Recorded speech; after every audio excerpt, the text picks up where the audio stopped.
This is Lady Maya. Hello, you guys. We are here with another podcast.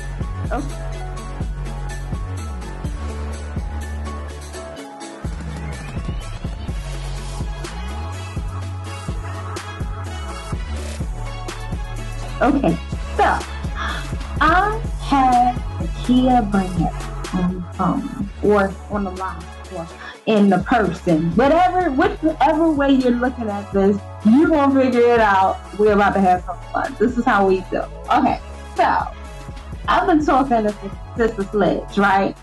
Homeless to life coach. Girlfriend got it. Okay, I'm trying to tell you, she gonna tell us a story. That's all I'm saying. That's all I can say. I'm gonna let you be the judge of this thing. Okay. All right. First and foremost, thank you so much for your time, your effort, and your energies. So for everyone that is listening, my Mayan tribe as well, please welcome Lakia. Hello, dear heart. Hey, you guys. I'm so glad to be a part of this beautiful podcast. Thank you so much, Lady Maya, for having me on. And I am just full of joy today, really. I've had a very interesting day today. So I'm just so full of joy and happiness and thankfulness for all that that God has been doing in my life and in other people's lives around me. Yeah, So that's yeah, so awesome. I'm I excited to appreciate be that. here. Yes, we appreciate you being able to be here today for sure. Okay, so you gotta answer these questions for me, right? Because you know a sister, she want to get the story behind the story. You know how it is. And so I want to know, like, okay, what is the name of your business? Okay, so I am a life coach. And the name of my life coaching program is I Am a Blueprint. So that is the name of it, which I'm very proud of. I must say that's why I'm over here tickle pink because if only people knew the story behind, how these things come about. I'm telling you. So yes, I'm a Blueprint is the name of my coaching program. Wow. Okay. Okay. So tell us why. Why are we being I am the blueprint? Um, the Lord literally gave me that. He gave it to me because first I had to see that I was a blueprint first to even be able to speak to anybody else about becoming a blueprint. And to me, a blueprint is definitely somebody that's outside of the box, not normal. We don't play by rules. We don't play by what society says that we have to be. We are the influencers. We don't follow. We make trends. We set trends. We do everything that everybody say that we can't do. We do it anyway. I mean, that is a whole blueprint to me. So it started out with me, with my own self, just learning my abilities and what I can do even when people was telling me I couldn't do it, even when I was in certain situations and people was just like, how you about to do that? And I was just like, watch me. So, this is years of like, yo, I can do this, so that's how I'm a blueprint came about. came about. Oh wow. Okay, okay, okay. So like what is your background? Um, I have a background in a lot of stuff. Mainly dance. I come from a world of dance and musical family. I do have it on both sides. It's in the blood. We can't help it. So there's poetry, songwriting, singing, dance. I also do plays as well. All of these things they come from in the line of my genes of the family. The family, both sides of my family are very musically inclined. We can't help it. Even if we tried, we couldn't, so that's been me pretty much all of my life, really. Oh, that's interesting. I like that. I would like to be in that family because I love me some music though. And I can't dance. So, I guess I'd just be on one side. That makes sense. Okay. So with that being said, okay, so what have you found being a life coach and with the people in this time? Because with everything that's kind of going on and how busy or not busy people are, what are you finding? I'm finding that being a life coach, I think now for sure is needed. A lot of people are lost. A lot of people are lost, confused. They've given up hope. They're starting to question their abilities. What was then before COVID, you're not really seeing that too much now. So I think that there is a grace for if you are helping somebody in that realm. I believe there's a grace for that now, for sure, because a lot of people are anxious. I'm gonna pull my braids back real quick because I want you to see what I'm about to say. People have itchy ears right now. They have itchy ears, anxious spirits right now, and they need to know, what is the solution to my problem? How can I solve it? And do you have an answer? That's all it is right now. That's it. Like, it's nothing else. So all my life coaches out there, coaching, whoever, like, there's a grace for you right now. This is probably the hour that most people need to dust off old things, old courses, old tapes, old everything, and really bring it back out, rebrand it, restructure it, and put it out. Because this is the time for it right now. It is. It really is. Oh my goodness. Okay. So with that being said, you said that the Lord told you that you were supposed to be a life coach, and this is what He prepared you to do. In what way did He have that come across to you? Because a lot of people, I'm finding, they're not to the point where they're able to really take it all in. If I'm just being, just being forward, like, because it's like, okay, if it don't look like this, He ain't talking to me. If it, so it's like, I'm like, so what did it look like? It had to grab you. I will say this, for me, in my trial is where I started to know what God wanted for my life. When before homelessness, let me just say this, before homelessness, I was doing my own thing. That was me being dancing. I thought I was going to be in the entertainment world, all of that. Okay. This is just me. This was me.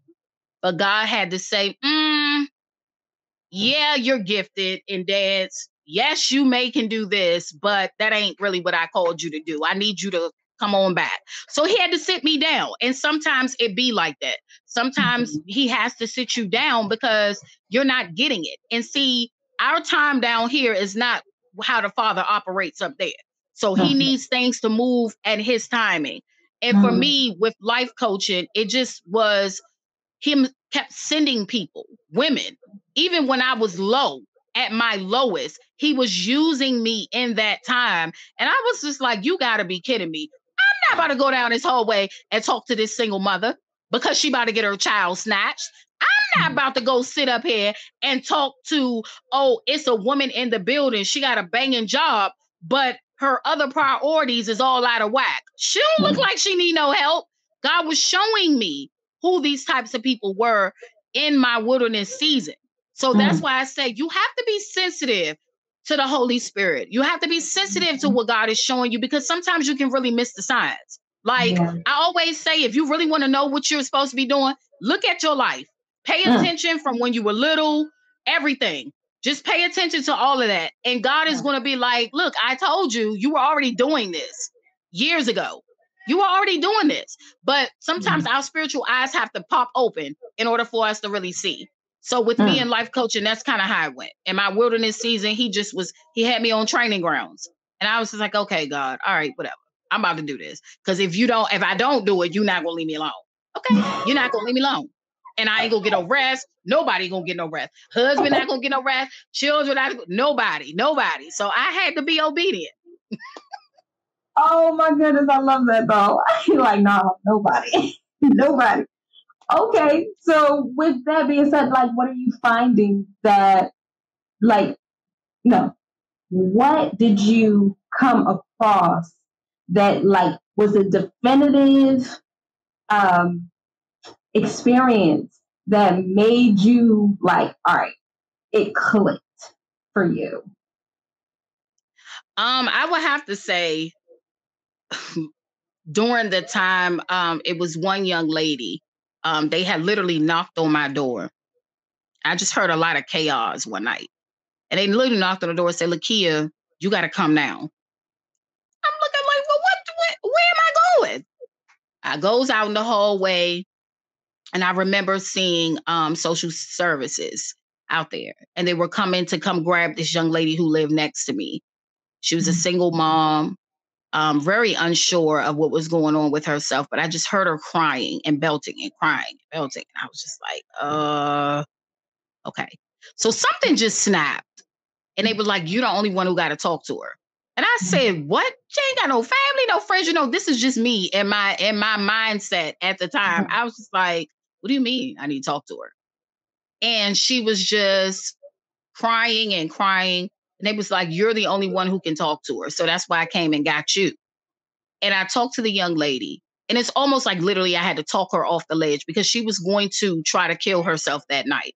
Because the people were there to try to take her children and things like that. And I just could not, in my heart, leave her like that. And I said, you know what? I had to kind of talk her through this thing. And I'm like, I'm telling you what to do from point A to point B. And understand this, I had to remove everything I was personally going through at that time. So that to me was one of the telltale signs that this is what you're supposed to be doing. Because I watched how she responded to me. I watched how everybody else couldn't talk to her. She wasn't listening to nobody else. But as soon as I came in the mix, it's like something snapped, something changed. And the biggest testimony out of this is that she did end up getting her children back. She did. And I was very proud that I listened to God unctioning me to kind of move it. It's kind of like he was taking his hands and patting me on my behind and say, go on, because I know this is where you're going to rise up and do what you got to do. And that's where I really knew. I said, oh, this life coach thing. Oh yeah, this is it. It gotta be, because the way she responded and nobody else can get her to respond. I was like, that's the grace of God, number one. That's the anointing on my life, number two. And that's just it. This is it. That's it. So that was that moment for me. Oh, wow. That is such a powerful story. Okay, I can't. No, I'm not going to go there because, I was about to go. I'm like, yeah, so. But, when you have situations like that and you see where you're supposed to be, you just get this whole vision of clarity, like, okay, this is what's really going down. I understand that now, or even not even understand it right away. You'll understand it while you're in the midst of it, and then I just think that is such an awesome story. If nobody takes anything from that, like, you did. You're not right. It's like there's so many things that situations, I'll say that, because I've known a few people that they were supposed to operate in something specific for God to just be able to maneuver and to get people out of certain situations. And by that person sitting on the back burner, it just made for a really bad situation, because you were supposed to be the one to be there. You were supposed to say something. You were supposed to listen out, or just at least be, just be on it, just do what he said. Anywho, I'm not going to go there because, like, a little too close. Okay, so, what do you want to say to those that are running from it, though? I would definitely say to stop it. I'm just going to start right there. Just stop. Stop running, because what is happening is you are delaying. You're delaying. And what do I mean by delaying? I mean that you're holding up process to somebody that is connected to you. See, when we say no, when we tell God, wait a minute, hold up, come back to me next year, let me get myself together, I'm not already together, like, it's holding up the process. Why am I saying this? I'm saying this because there are people that are attached to you. It is not about you. Your story, yes, it may got you in it, you the main character, but there are other people that belong in that story as well. So you have to understand it's not about you. You got to understand that somebody needs that life jacket from you. Somebody's waiting on you to say yes so they can step into their next. So the people that are running, I'm going to need you to stop it. Just stop.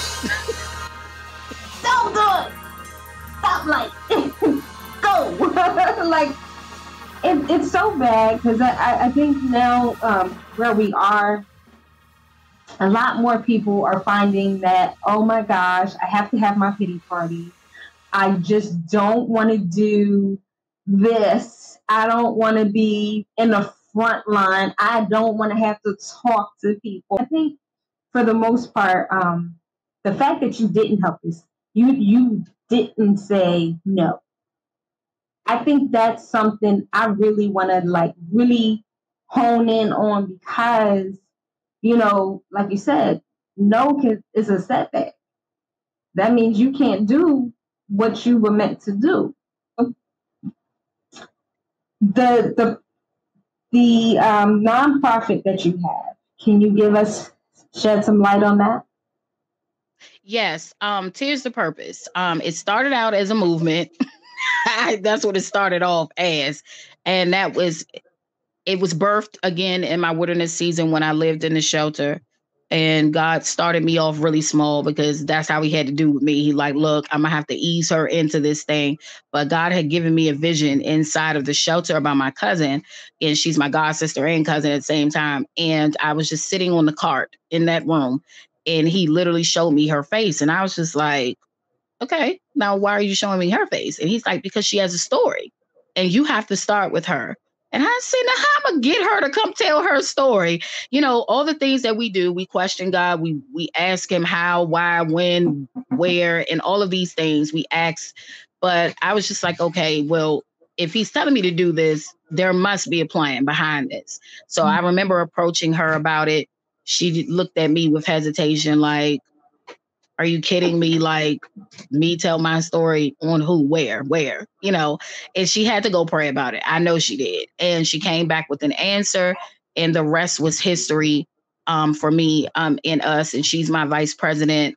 She labored with me in the beginning, finding women to come and tell their stories, because that's what it's about. Tears of Purpose is based upon the story of the woman, how she speaks, dealing with the trauma that she's faced. So healing, deliverance, being set free. And we do it in such a way, is monologuing. So that's the way God gave it to me. So let me backtrack. Remember when I told you that God will use the very things that you kind of looked over as a child. Remember, my background is in music and writing and singing and all this stuff and dancing. And that's what I used as a component inside of my monologues, dancing through each part of the monologue. So it was very interesting how this came about. So that's how Tears of Purpose came. It's through that. It's a move. It's now a ministry because that's what God wanted to do with it. It became not about, a movement. It became much stronger than that because there were lives being saved. There were people being healed and set free. So when you're talking about a movement, it's much stronger than that. It's more than that. So God said, turn it into ministry, and that's what it was turned into.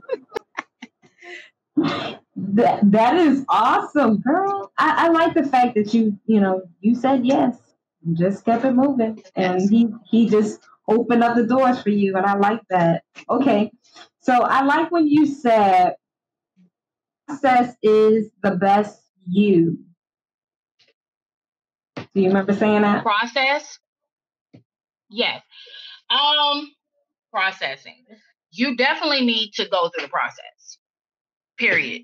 I learned in my own story is that the process is what makes you. It's what makes you. It's your character. It's, how God is shaping you. You cannot duck the process.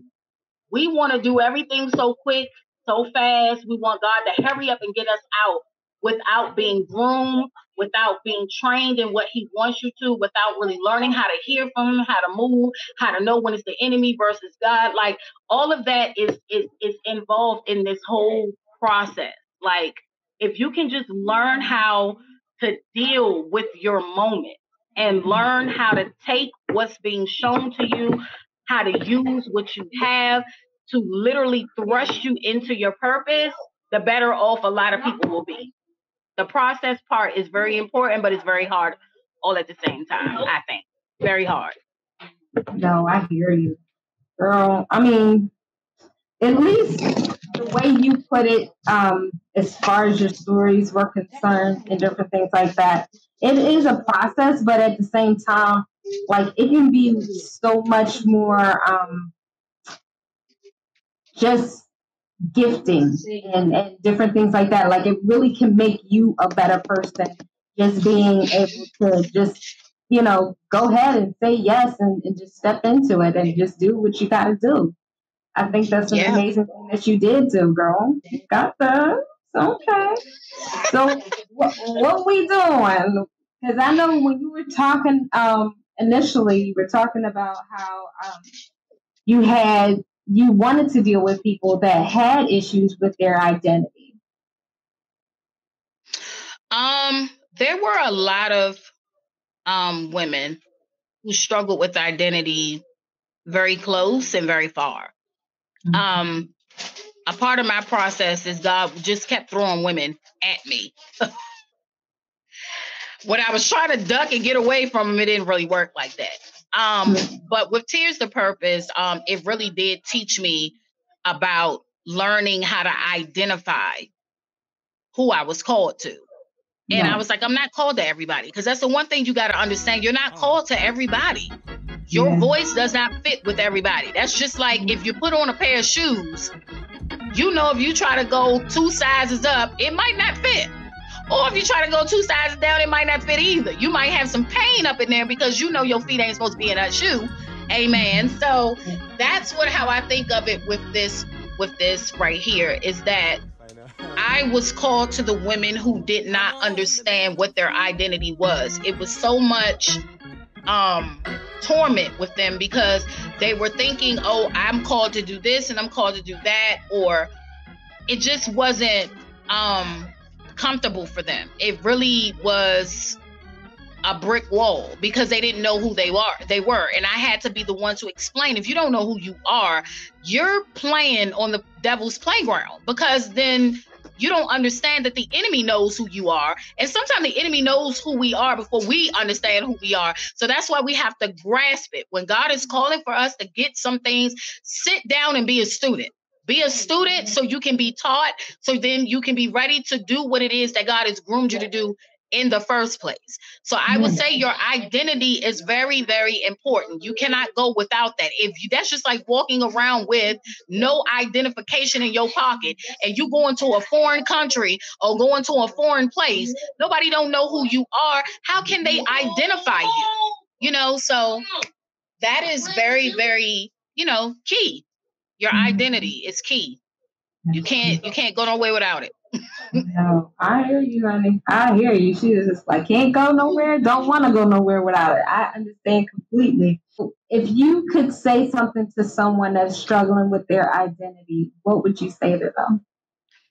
I would tell them first they need to seek God. That's number one. Your identity is in Him. You're not going to be able to get it from people. You're not going to be able to get it from a relationship. You ain't going to be able to get it from your mother and your father. I'm sorry. All of the things that you're thinking, wrong, exit. You need to go to God for your identity. God has everything. Why am I telling you to go to God? Because He's the maker. He's the one who created every bone structure, your face, your eyebrows, your dimples, every hair on your head, everything. He is the one who has created you. So He knows beyond anything who you are. Because remember, when you were in your mother's womb, He marked you for a time as such as now. So if you are struggling with your identity, your first place is to go to God. Mm-hmm. Yes. That's it. Go to God. Because can't nobody else supply that for you. They're gonna try to slap other people's identity on you or what they think your identity should be.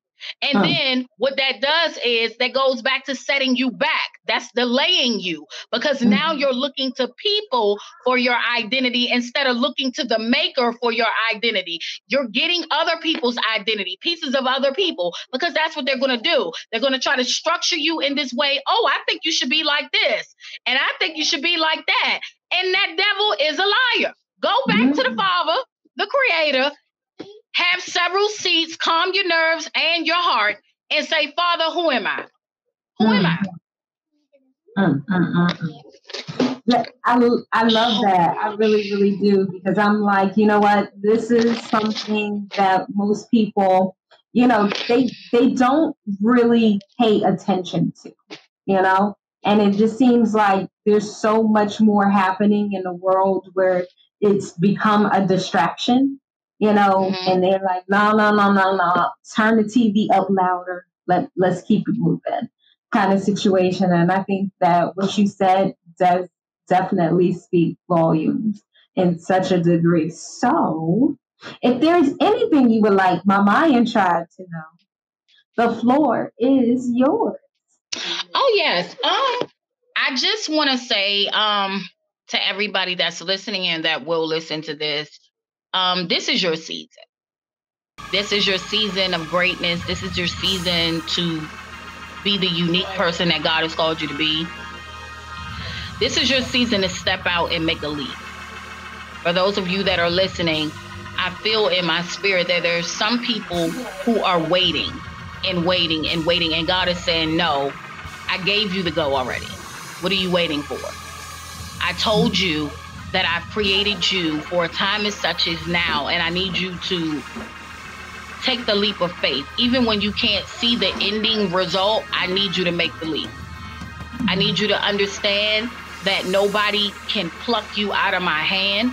I need you to understand that nobody can tell you that you're not great, that you're worth and your worth is nothing, that you're less than. Nobody can tell you that.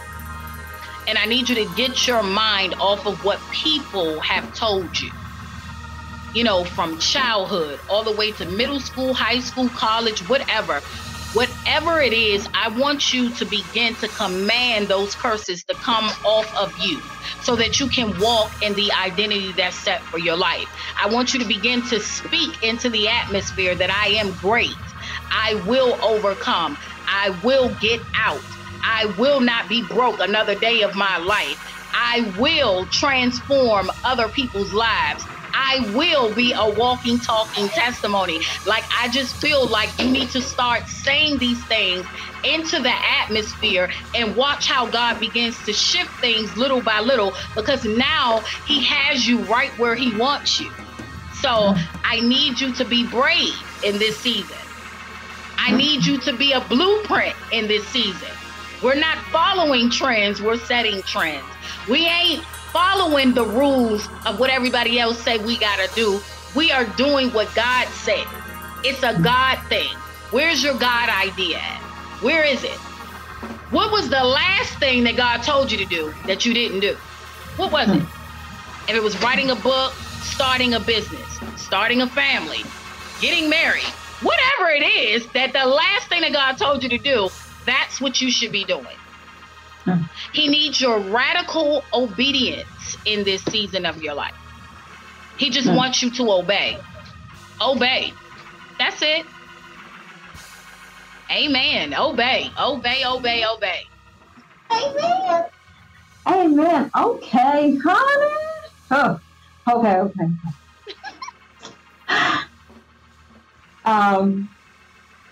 Tell everyone how they can get a hold of you, dear heart. Yes. So one of the ways that you can get a hold of me is through my email, barnettlakia@gmail.com. That's all lowercase letters, you guys. Very simple. Just email me. I'm very quick to answer, trust me. And another way is through Facebook, Lakia Barnett. It's LakiaBarnett. So that is my Facebook name. You can also find me on Instagram at Fulfilled3. You guys make sure that you go follow these pages. I'm triple excited to just be helping people. If you need help, if you're saying I'm the one you're talking to, I have identity issues, I don't really know what my purpose is, I am definitely getting ready to launch this class, and I want you guys to be in it. You can either do one-on-one or you can do a class. It doesn't even matter to me. You know, what matters is that you get what you need going into 2021. Amen. So also follow my ministry, which is Tears of Purpose Monologue Ministries. It'll say Monologue Movement on the actual page. So like and follow, turn your notifications on, because every every Sunday, I am going before the people at 2 p.m. Eastern Standard Time. This is every Sunday. So whatever God gives me, I go forth. And that will where you will find out about all the great stuff that Tears of Purpose is doing, from plays being dropped to new monologues that are going to come forth, and all of the events that we have coming up as well. So those are ways that you can connect with me. And I think also my website, if you're a woman and you want to tell your testimony and you want to, learn how to monologue your story, you can connect with me at www.tearsofpurposemonologueministries.com. You guys, listen. We are looking for those women who is ready to, pull somebody else out of the drowning pool. Okay? Because see, if you got out, somebody else got to come. Somebody else got to come out. So, yeah, so those are all the things and the ways that you can connect with me and the ministry. And yes, awesome. Yes. Okay, and then she has her Instagram, and that's Fulfilled3. We have that one as well. Yes. Just in case you want that. And so definitely, I appreciate you, Lakia. You are so Thank awesome. you so much for having me. I really enjoyed you. You have such a bubbly person. I love it, though. I love it. Yes. I really try, the purpose of having the Living Your Best Life with Lady Maya is so that, if people are having a hard time with the present situation that they do have, we want to give options. We want to give them things to think about, even to speak to someone like Lakia. If you're having issues and you may not know what your purpose is, she is ready for you. She is saying, hey, let's do this. We can do this together, definitely. So, thank you so much. And my Mayan tribe, I thank you so much for your time, your effort, and your energies as well. I'm just going to tell you, I am now on Patreon, you guys. Hey, so this is going to help me greatly, okay? And not just me, it's going to help everybody else too, because this helps me with content. This also helps me with the radio show. This also helps me with the new TV show. So you guys help me help you. So definitely, I appreciate everyone's time, effort, and energy. If you want to always reach me, or you have something to say, you can always do so. I'm at oneladymaya@gmail.com. I can be reached. Please, Maya, MYYA, and you know why? Because your homegirl is special. We will see you guys later.